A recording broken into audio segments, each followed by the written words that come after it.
Hi everyone, welcome back to my YouTube channel achieve with Nishi. I hope you guys are good. So friends, आज की जो video काफ़ी important होने वाली है हर उस कैंडिडेट के लिए जो आपका डीएसएसबी का एग्ज़ाम देने वाला है और वेट कर रहा है पीआरटी की वैकेंसीज़ का कि 2024 में पीआरटी की वैकेंसीज़ आने की काफ़ी जो है बच्चे वेट कर रहे हैं। तो कब जो है वो आपकी वैकेंसीज आएंगी, पीजीटी टीजीटी के जो एग्ज़ाम है वो कब से स्टार्ट होंगे। सो फ्रेंड्स, ये सारी बातें हम इस वीडियो में डिस्कस करने वाले हैं। तो वीडियो काफ़ी इंटरेस्टिंग होने वाली है जिसमें हम डीएसएसबी पीआरटी के लिए स्ट्रेटजी जो है उसको डिस्कस करेंगे। अगर सेल्फ स्टडी के द्वारा पर एग्ज़ाम है उसको निकालना चाहते हैं तो आप लोगों को कौन सी बुक्स पढ़नी है, क्या जो है स्मार्ट वे से आप लोगों को तैयारी करनी है, ये सारी बातें हम इस वीडियो में डिस्कस करने वाले हैं। तो फ्रेंड्स, आई होप आप लोगों को वीडियो पसंद आई और वीडियो को जो है वो लास्ट तक आपने ज़रूर देखना है। अगर उसके बाद वीडियो पसंद आए तो वीडियो को लाइक करें, शेयर करें। चैनल पर पहली बार विजिट करें तो चैनल को सब्सक्राइब करना बिल्कुल ना भूलें। सो फ्रेंड्स, आइए वीडियो को स्टार्ट करते हैं।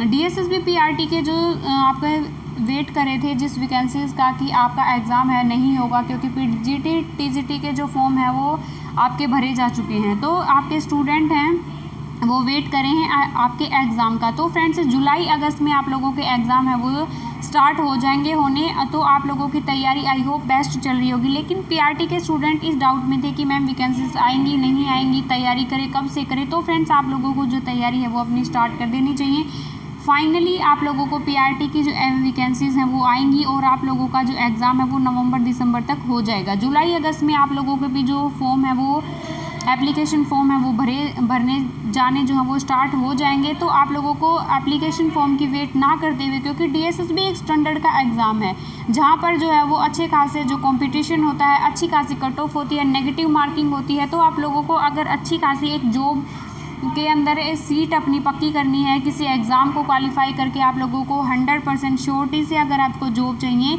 तो आप लोगों को एग्ज़ाम की या फिर एप्लीकेशन फॉर्म के आने की जो है वेट नहीं करनी चाहिए। अपनी स्ट्रेटजी और एक जो है स्टडी को कंटिन्यू रखना चाहिए, अपनी कंटिन्यूटी को बनाए रखें। तो आई होप अभी तक जो स्टूडेंट वेट करे थे तो उनको पता चल गया कि पीआरटी का एग्ज़ाम होगा और आप लोगों के पास बहुत ही जो है वो कम टाइम है क्योंकि सिलेबस है वो आप लोगों को अब डीएसएसबी के द्वारा प्रोवाइड करवा दिया गया है। तो सिलेबस काफ़ी लेंथी है, आप लोगों को पता है। तो फ्रेंड्स, आप लोगों को करना क्या है, अब पार्ट 1 इसके अंदर जो है आप लोगों को पता है जो स्टूडेंट पहली बार एग्ज़ाम देने वाले हैं उनको मैं बता देती हूँ। आपका 200 मार्क्स का आपका एग्ज़ाम होता है, प्लस आपके इसके अंदर नेगेटिव मार्किंग जो है वो होती है और कट ऑफ आपकी जाती है 140 से ऊपर। तो आप लोगों का कंपटीशन है, आप देख सकते हैं दिल्ली में जो है वो आप लोगों की अगर टीचर बनना है तो आपको डीएसएसबी का एग्ज़ाम है उसको क्वालिफाई करना पड़ेगा। इस एग्ज़ाम के अंदर आप लोगों को 2 पार्ट देखने को मिलते हैं। 1 पार्ट के अंदर आप लोगों को जीके मिलेगी, हिंदी मिलेगी, इंग्लिश मिलेगी, मैथ मिलेगा और रीजनिंग मिलेगी, यानी कि इसकी तैयारी करनी है। पार्ट 1 जो है आप लोगों का सब्जेक्ट है जिसमें जीके में आपके पॉलिटिकल साइंस होगी, जियो होगी, इको होगी, हिस्ट्री होगी, करंट अफेयर्स होगी, इनसे रिलेटेड क्वेश्चन बनते हैं। तो आप लोगों को क्या हो जाएगा, ये सारी चीज़ें पढ़ना जो है वो, ये सारे सब्जेक्ट पढ़ना और इनसे फिर जो है वो क्वेश्चन आने के चांसेस हैं।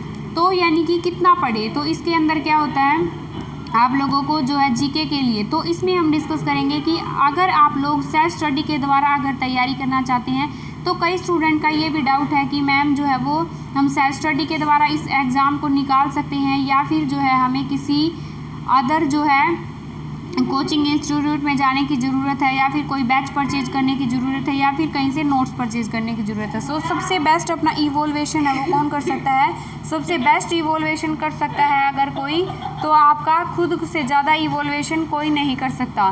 तो आप लोगों को करना क्या है, सेल्फ कोचिंग, यानी कि आपको जो है वो क्या करना है, आपने आपको सेल्फ स्टडी के ओर लेके जाना है क्योंकि किसी के भी जो है वो नोट्स और किसी की भी जो कोचिंग है आपको हेल्प कर सकती है, लेकिन 100% आप लोगों का एग्ज़ाम है क्वालिफाई होने की कोई गारंटी नहीं होती क्योंकि सेल्फ स्टडी के द्वारा ही हम ये श्योरिटी में और एक कॉन्फिडेंस, एक पॉजिटिविटी जो है वो हमारे पास आती है कि हम एग्ज़ाम को निकाल सकते हैं। हाँ, हेल्प के द्वारा अगर अपना इवोल्यूशन करना है कि कौन सा आप लोगों का सब्जेक्ट है, कहाँ आपकी जो है वीकनेस पॉइंट है, कहाँ जो है आप अच्छा खासा सब्जेक्ट है, अच्छी खासी पकड़ है, तो उसके जहाँ पर अपना सब्जेक्ट अच्छा है वहाँ पर आपको 100% देना है, यानी कि वहाँ से आपको आउट ऑफ जितने का जो है वो यानी कि 1-2 मार्क्स ऊपर नीचे हो सकता है, यानी कि आपको वहाँ से पूरे के पूरे नंबर लेने के जो है वो रखनी है।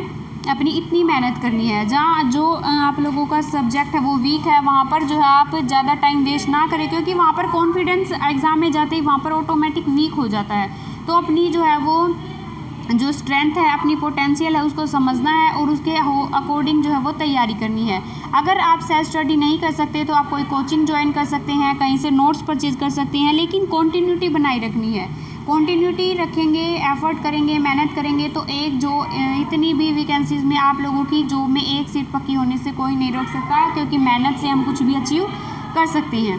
तो फ्रेंड्स, जीके पढ़ने के लिए आपको लूसेंट की बुक है उसको पढ़ सकते हैं आप। पॉलिटिकल, हिस्ट्री, ज्योग्राफी इसको एनसीईआरटी से कवर कर सकते हैं।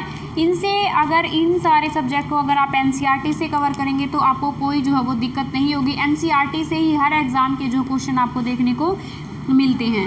नेक्स्ट है आप लोग अगर जीके में करंट अफेयर्स। अब कई स्टूडेंट करंट अफेयर्स के पीछे लगे रहते हैं कि मैम करंट अफेयर्स, आप लोगों को क्या पता फ्रेंड्स, करंट अफेयर्स से 4 से हम मान के चलेंगे 2 से 3, हद से ज़्यादा अगर मैक्सिमम क्वेश्चन होंगे तो 4 से 5। उसके लिए आप डेली जो है वो 1 घंटा 1.5 घंटा टाइम वेस्ट करेंगे करंट अफेयर्स में। इससे अच्छा करना कि आपको मंथ के या फिर वीक के जो लास्ट में आप लोगों को मैराथन क्लासेस देख लेनी है। करंट अफेयर्स के इंपॉर्टेंट क्वेश्चन वहाँ से आप लोगों के कवर हो जाएंगे। तो स्मार्ट स्टडी के साथ, स्मार्ट स्ट्रेटजी के साथ अगर हम एग्ज़ाम की तैयारी करेंगे तो एग्ज़ाम हमारा निकल जाता है। अगर हार्ड वर्क करेंगे तो हम वैसे ही हमारा कॉन्फिडेंस लो हो जाएगा, थक जाएंगे, सारे सब्जेक्ट कवर नहीं हो पाएंगे, अच्छे से प्रैक्टिस नहीं हो पाएगी। तो हमें स्मार्ट वे से एग्ज़ाम को निकालना है, सारी चीज़ें जो हैं वो स्मार्टली हैंडल करनी है। नेक्स्ट है हिंदी इंग्लिश, यानी कि आप लोगों को जो है वो हिंदी इंग्लिश 20 मार्क्स की इसके अंदर पूछी जाती है। तो हिंदी वही होती है जो हमने आप लोगों की जो स्कूल टाइम से हम पढ़ते हैं, यानी कि वही हिंदी व्याकरण के रूल रेगुलेशन वैकैब होती है, तो उसको आपको पढ़ लेना है। चाहे आप एनसीईआरटी की किसी भी जो है वो बुक से कवर कर सकते हैं, 10th 12th की आप बुक पढ़ सकते हैं, वहाँ से आपकी कवर हो जाएगी। नेक्स्ट है आपकी आदित्य पब्लिकेशन की बुक है हिंदी की, जो है वहाँ से डीएसएसबी में काफ़ी क्वेश्चन बनते हैं, तो आप वहाँ से जो है वो इस बुक को पढ़कर अपनी हिंदी की तैयारी कर सकते हैं। नेक्स्ट है इंग्लिश। इंग्लिश का नाम लेते ही कई बच्चे तो ऐसे घबरा जाते हैं कि पता नहीं क्या ही बोल दिया। तो वोकैब इसमें जो है वो ज़्यादा पूछी जाती है फ्रेंड्स। एंटोनियम सिनोनियम हो गए आपके, तो ये कहाँ से आएंगे, तो इनका पता चलेगा हम वोकैब जब करेंगे। तो उसके लिए PYQ करें, वहाँ से आपको पता चल जाएगा फ्रेंड्स किस लेवल के एग्ज़ाम में क्वेश्चन बनते हैं। यानी कि इंग्लिश के लिए आपको करना क्या है फ्रेंड्स, वोकैब पर ज़्यादा जो है वो फोकस करना है इसके लिए। और इंग्लिश के लिए एक बेस्ट बुक है नीतू सिंह मैम की, जो है वो इंग्लिश ग्रामर की अच्छी बुक है।